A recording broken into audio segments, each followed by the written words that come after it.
大家好，我是李灿，欢迎来到我的这个边走边聊节目。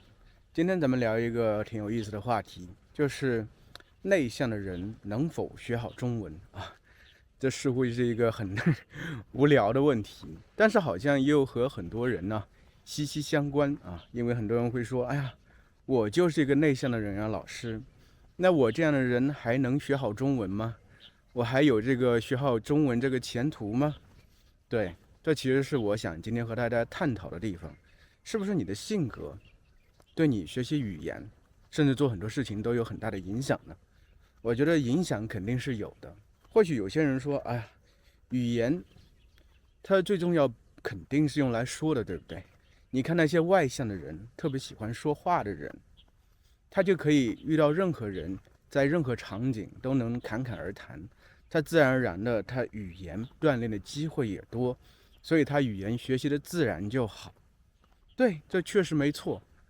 确实，我们学习语言的话，说是一个特别重要的环节，输出是一个很重要的环节。但是，是否那就意味着你必须是完全一个外向的人呢？那是否意味着你是一个内向的人，这方面你就做不到呢？其实我感觉这是一个悖论吧。想想看，我们每个人都有不同的性格，而且性格这个东西可能有很大一部分是天生的，天生的气质。有些人天生就比较沉静一些，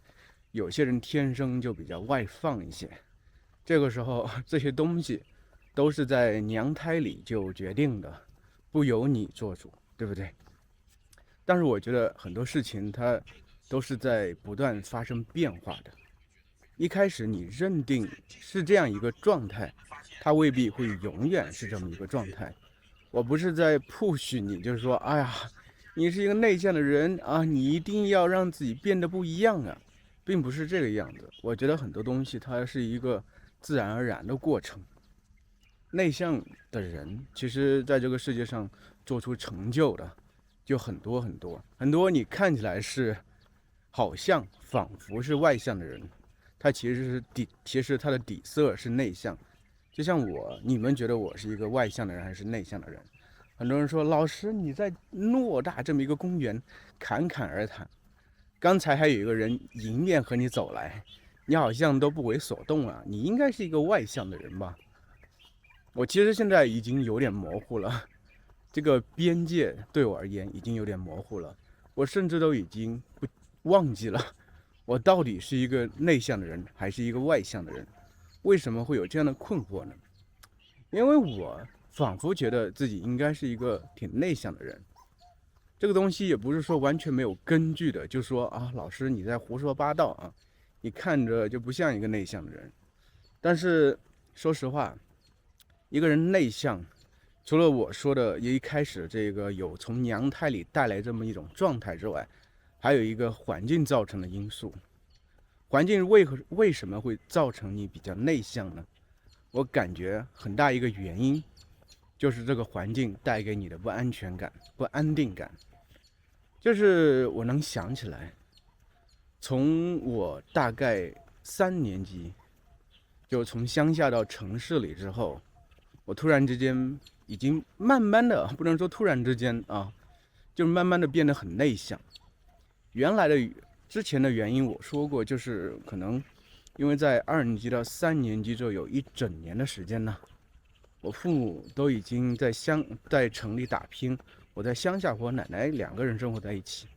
这个时候是有一种孤独感的，孤独而且没法与人诉说的这种状态。所以，而且吧，我觉得对，而且我觉得是这个样子。孩子们很多时候这种自信感啊，很多时候在小的时候，可能源于父母的这个部分特别多，父母能给予你特别多的自信和安全感。假如这个时候父母不在你的身边的时候，其实你慢慢的会变得很怯懦，你觉得这个世界不再安全。那这样的状态下，你自然而然的就会让自己越来越缩到自己的内部的世界里头，就缩到一个壳里头。慢慢的，你本来是想习惯性的对向外探索的，想得到更多新鲜体验的，想去看一看这个世界的，去体会各种各样的不同的感觉。但这个时候你会发现你害怕了，因为你后面没有一双手拖着你，所以你也不敢再认识新的人。你害怕认识新的人，他们因为一开始的时候都是陌生的嘛，因为那个时候你会觉得孤独无助的时候，你会觉得这个世界上可能善没有那么多，更多是恶，人们更多是充满恶意的。这个时候你自然而然的就想着怎么去保护自己，保全自己。这个时候最好的策略是什么？就是回归自己，向内回归。这个时候你会变得越来越内向。说了这么一大通，就是说我自己本身这个性格的状态的演变大概是这个样子。我之前可能是挺外向一个孩子，在小学以前是挺外向一个孩子，起码从我父母的描述看来，我自己其实已经完全忘记了，因为可能在我人生的很长一段时间，我都是一个内向的人。内向基本上就是我很习惯的方式。我觉得外向那个好像不是我真实的我吧，我会这样去想。就是从那个时候开始，在我能记起的这个学生时代啊，我整体是这个话不多的这么一个人。上课的时候基本不会主动举手，我能想起来，有时候其实我知道答案，但是心里会想很多。我想，哎呀，万一没有说对怎么办？万一被同学取笑怎么办？万一被老师批评怎么办？越是这样想，越是害怕，越是害怕，说的越少，就越发的这个内向。而且我觉得这个东西会慢慢形成一种习惯，就是一开始的时候，这种不安定感就越发的强烈，你会越来越习惯去找寻这种安定感、舒服的感觉，因为人就是这个样子。人来到这个世界上，他肯定是不希望自己来受苦的，对不对？肯定是希望自己过得舒服、开心的，对不对？但假如这个时候客观因素决定了有些东西你就是得不到，那怎么办呢？得不到，那就可以说实话去逃避，假装不存在，假装不存在，那就不难过了，是不是？我觉得内向的成因大体上就是如此。所以就我能所想起来，这很长一段岁月，从小学开始一直到大学，都是如此。但是好像在大学之后开始工作了，慢慢有些变化，因为那个时候你得去适应新的环境，新的环境你可以把新的环境的话，你可以把旧的东西都给抛却掉，都给扔在后头。这个时候你发现，哎，我可能有一次新的机会，变成不一样的自己，但是可能过去的惯性太过强大，你会发现好像其实做起来并没有你想的那么容易。所以整体而言，我还是一个非常内向的人，不善于交际，和人说话说多了感觉会很累。我记得那个时候才在第几个公司的时候，大学毕业之后第3个还是第4个公司的时候，一开始呢就坐我边上一个男同事，两个一开始还聊很多天啊，就是然后还一起这个上下班怎么的，然后好像在一起上下班了3、4次之后，突然发现没话可说了，突然发现好像说没有意思。这个时候我采取的方式是什么呢？断然的拒绝就这样做，断然的进行逃避。一开始给自己找借口，就说哎，我还要加班呀，我还有一些事情要做呀。然后慢慢的我们就不再一起上下班了。其实这种事情对我是特别常出现的，就是我好像会试着去打开自己，和别人说话，然后和别人交往，就是我是指在这个大学毕业之后。但是我突然发现在某一个点，就是我发现这种交往对我而言，很多时候都是浅尝辄止的。我之前在别的地方还说过，我其实是看起来是一个外热内冷的人。怎么说呢？就是我看起来好像我在努力的，挺努力的，让大家感觉我很亲和，感觉我是一个挺好交往的人，说话也挺有意思。就是我会习惯性的通过这种搞笑的方式，让大家觉得我这个人是挺好相处的。但是，要真正触及内核的话，我并不是那么容易。我会在将要穿透那一层膜的时候，我会停住，然后完全的往后倒退。这个几乎是我的一个常态。所以很多人可能一开始接触我的时候，觉得我这个人挺好交往，很好说话，这是我觉得是我的一个保护色也罢，怎么样也罢，我不是很清楚啊，没有细细的去考究过。但是要真正触及内心深处的东西，并不是特别特别难，并不是特别特别容易，应该这样说。我说这所有东西呢，其实是在讨论一个性格，但性格的话，究竟对我这个人生以及事业是不是有很大的阻碍呢？这个就回归到一开始这个话题，就是你作为一个内向者，是不是学不好中文呢？我倒不是这样认为啊。其实我倒秉持有一个观点，就是不管你是内向者还是外向者，学习语言的话，你要知道语言它就是一个工具而已。你自己的母语的话，你自己的母语自然也说得好，不管你是作为一个外向者还是作为一个内向者，就像我说的，人在一开始的时候，其实有些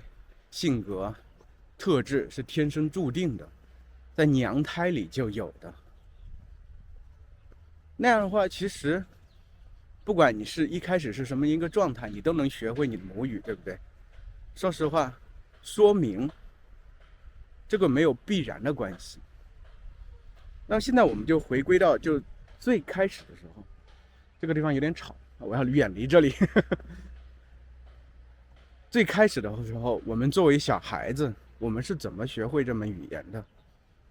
其实说实话，我觉得不过就是一个很简单的这么一个过程，输入输出。作为一个相对的内向者而言，他可能会需要特别特别多的输入，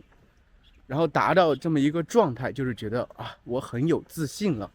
我觉得自己可以完整的说出话了，我才开始输出。而对于一些本质上、气质上是一个外向者的人而言，他会觉得，哎，我学多少我就说多少。然后呢，反倒这是我的一个观察，就是那种一开始就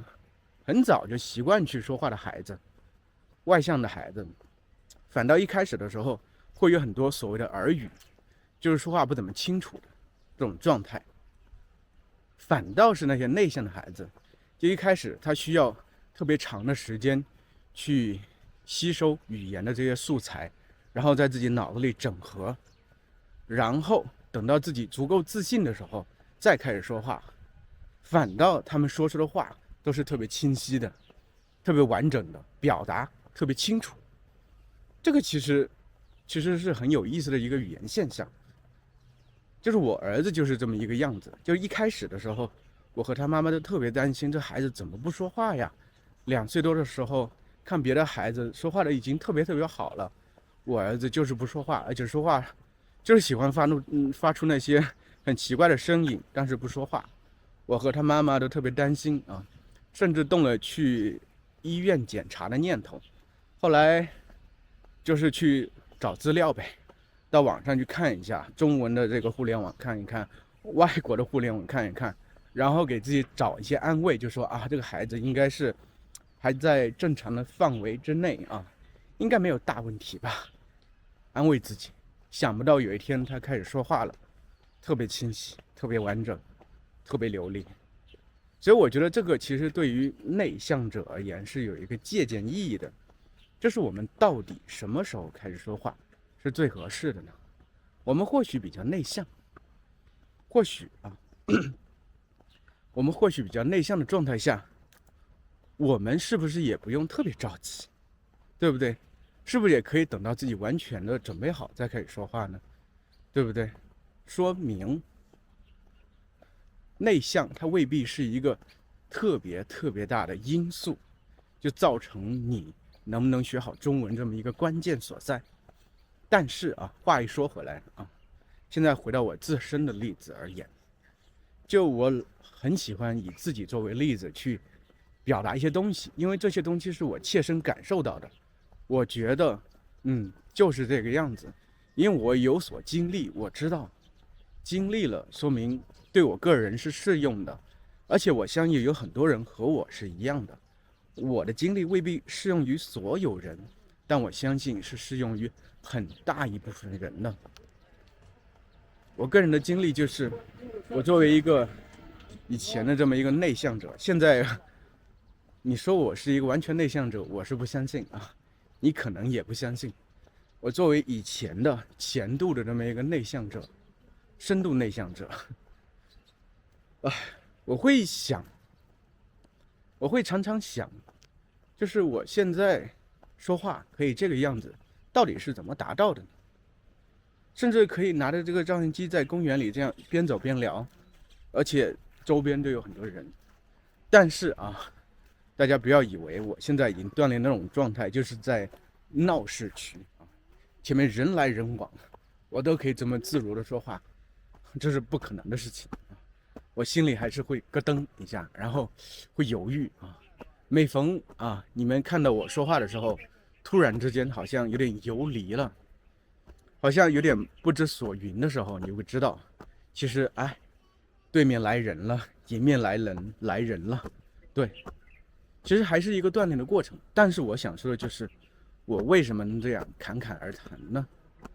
我为什么呢可以在这个节目里头，在这个系列的节目里头，边走边聊，一直在说话？其实我在想的问题是这个样子，就是很多人学习语言的时候会有思考，在要说一句话的时候会在想，想我怎么把这个句子构建好，怎么把这个句子说的特别完整、清晰、漂亮，起码是正确吧。但是我发现，就是我这样去做这个节目的时候，聊天的时候，我是不过自己的脑子的。也或许不应该这样说，就是我的嘴巴反应会比我的脑子更快，几乎是一种本能的反应。就是在那一瞬间，我捕捉到一个点，我就循着这个点往前走，就让我的话语循着这个点往前走，让不断去输出去说。这个我觉得就是我们应该采取的一个状态，就是锻炼一种本能的反应。我们很多人其实都会忘记了，语言它很多时候是嘴巴说出来的，并不是脑子想出来的。特别是从一开始的时候，我们作为孩子的时候，其实不会想特别多关于这种我应该说什么，我应该怎么说是对的，都不会的。其实我们做这种自媒体的状态也是一个样子。比如说我要说一个主题的时候，我假如一开始给自己设了一个主题，然后我甚至写了一个文稿，我就会发现我特别紧张，因为我每一句话都要对着文稿有一个对标啊，必须和它完全一样，文字上必须是一样的。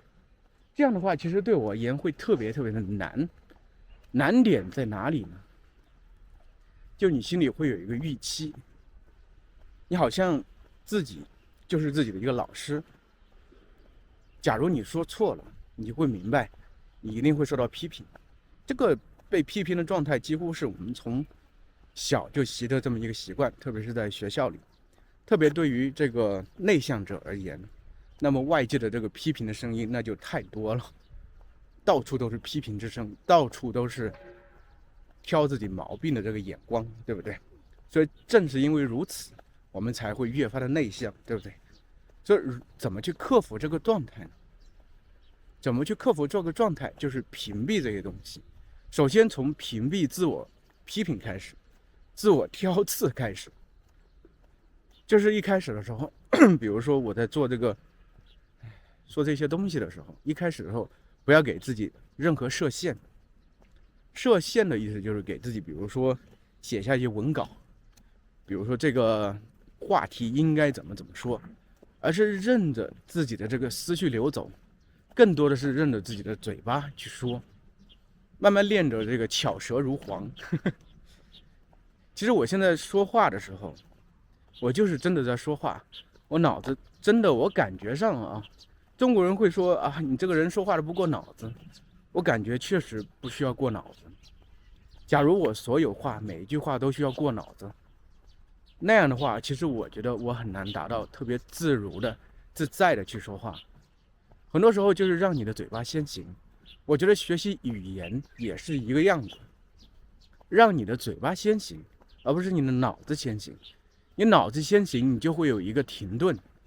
而且很多时候可能是一个特别长的停顿。所以学习语言它需要一个连贯性。这其实让我想到另外一个事情，就是我儿子最近在学习魔方的时候，最近在上课，老师就说，就是那个老师指出他一个问题，就是说你中间的停顿太多了，不够连贯，这是需要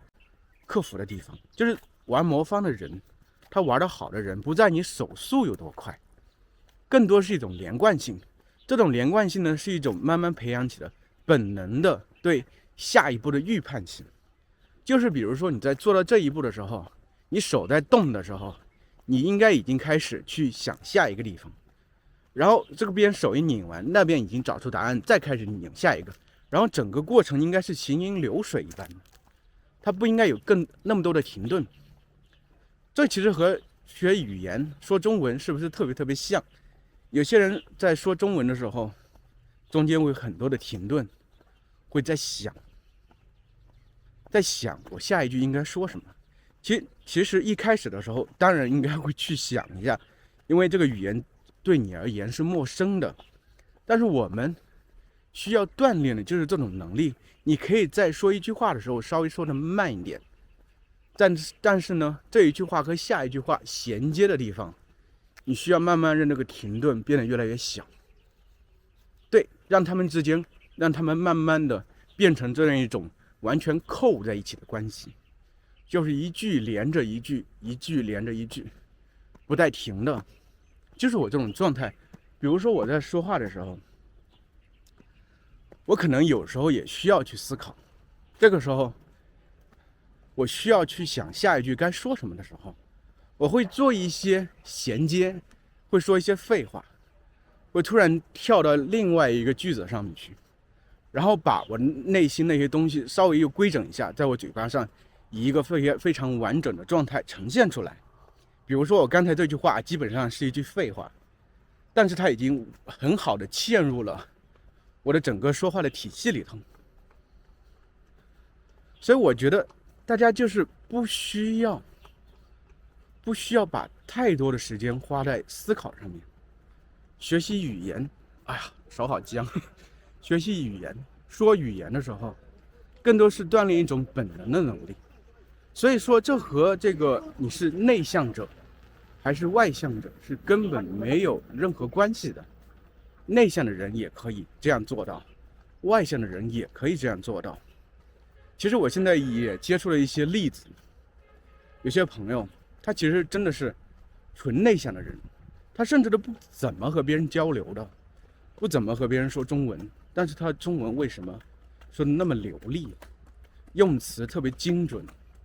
为什么？这个原因究竟何在呢？就是他肯定在私底下有特别多的练习，哪怕是自言自语。很多人似乎觉得语言这个东西，我一定要和别人沟通交流，我一定要和别人沟通交流的时候，通过别人给我的反应刺激，然后我再进行下一个对话。但其实不是这个样子的。你就比如像我这个状态，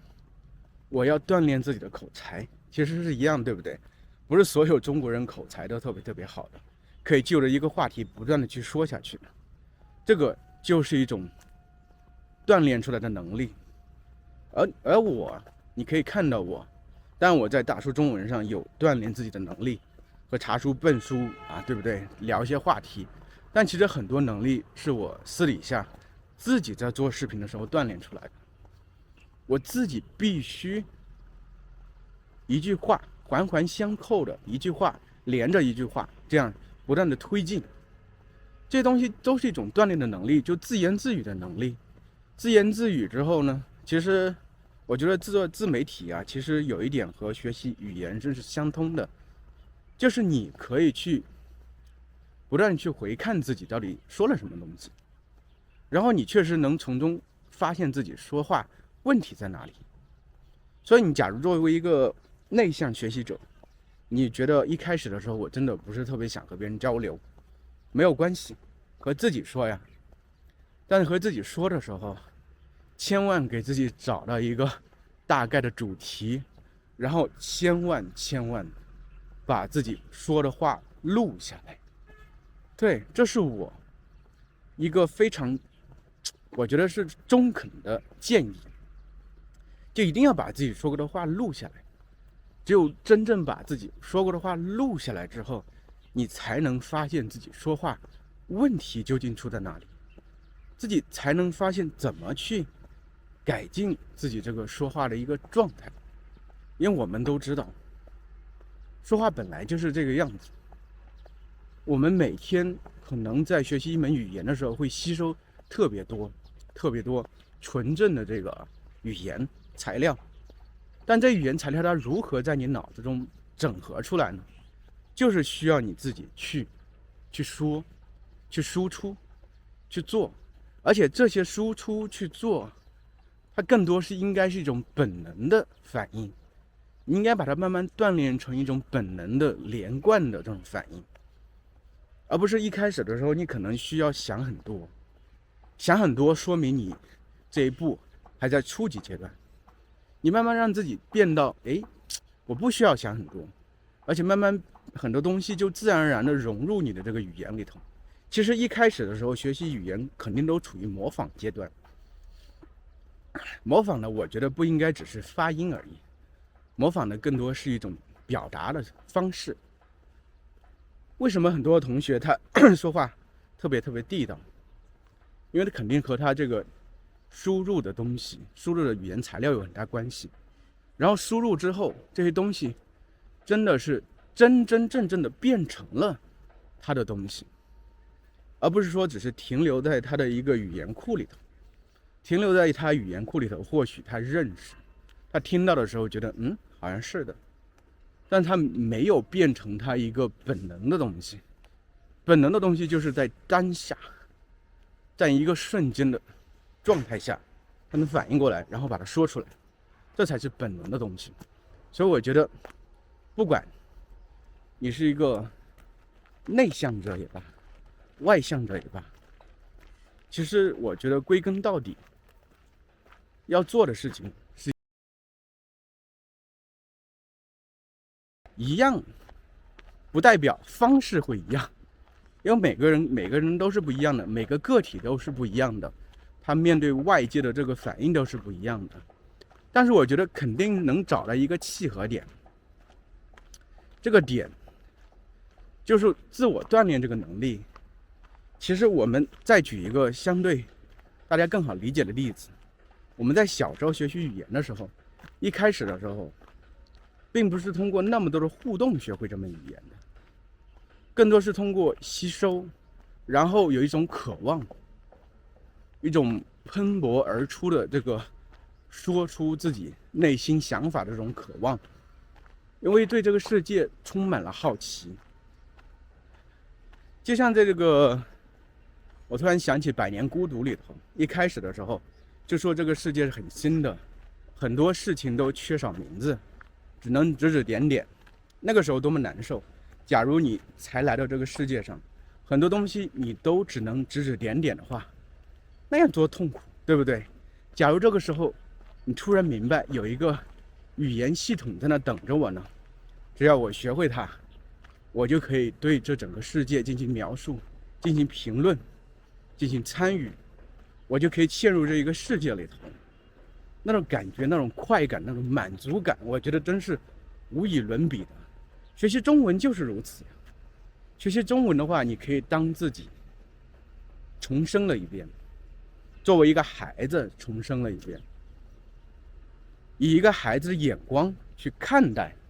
这个世界，看待你周围的世界，你会发现你会有完全不一样的感受。你会发现这个时候你根本不在乎自己到底是内向的还是外向的，我要做的就是我把这个语言系统掌握来，然后我开始让自己嵌入这个世界里头，让自己变成这个世界的一份子，变成一个能描述、能评论、能体会这个世界的一份子。那个时候我觉得一切就圆满了，对不对？那个时候你会发现啊，你的中文会非常的地道的原因就在这里，因为你让自己真正的是成为了这个世界的一份子，你不断的吸收纯正的中文，因为现在就是互联网上有特别多纯正的中文啊，我们大叔的、我的频道、茶叔频道、奔叔频道都有，对不对？还有很多很多中文老师，同时把这所有语言材料吸收之后，去说吧，对，去表达吧，让它真正的变成了你身体的一部分，变成你真正的一个本能，变成你本能能连贯的去说的这么一种状态，让它像行云流水一般流淌出来，这个才是我们应该去做的，而不是考虑啊，我到底是内向还是外向，内向对于我到底有多大的阻碍，考虑这些做什么，没有必要，对不对？那么今天咱们就到这儿吧，再见。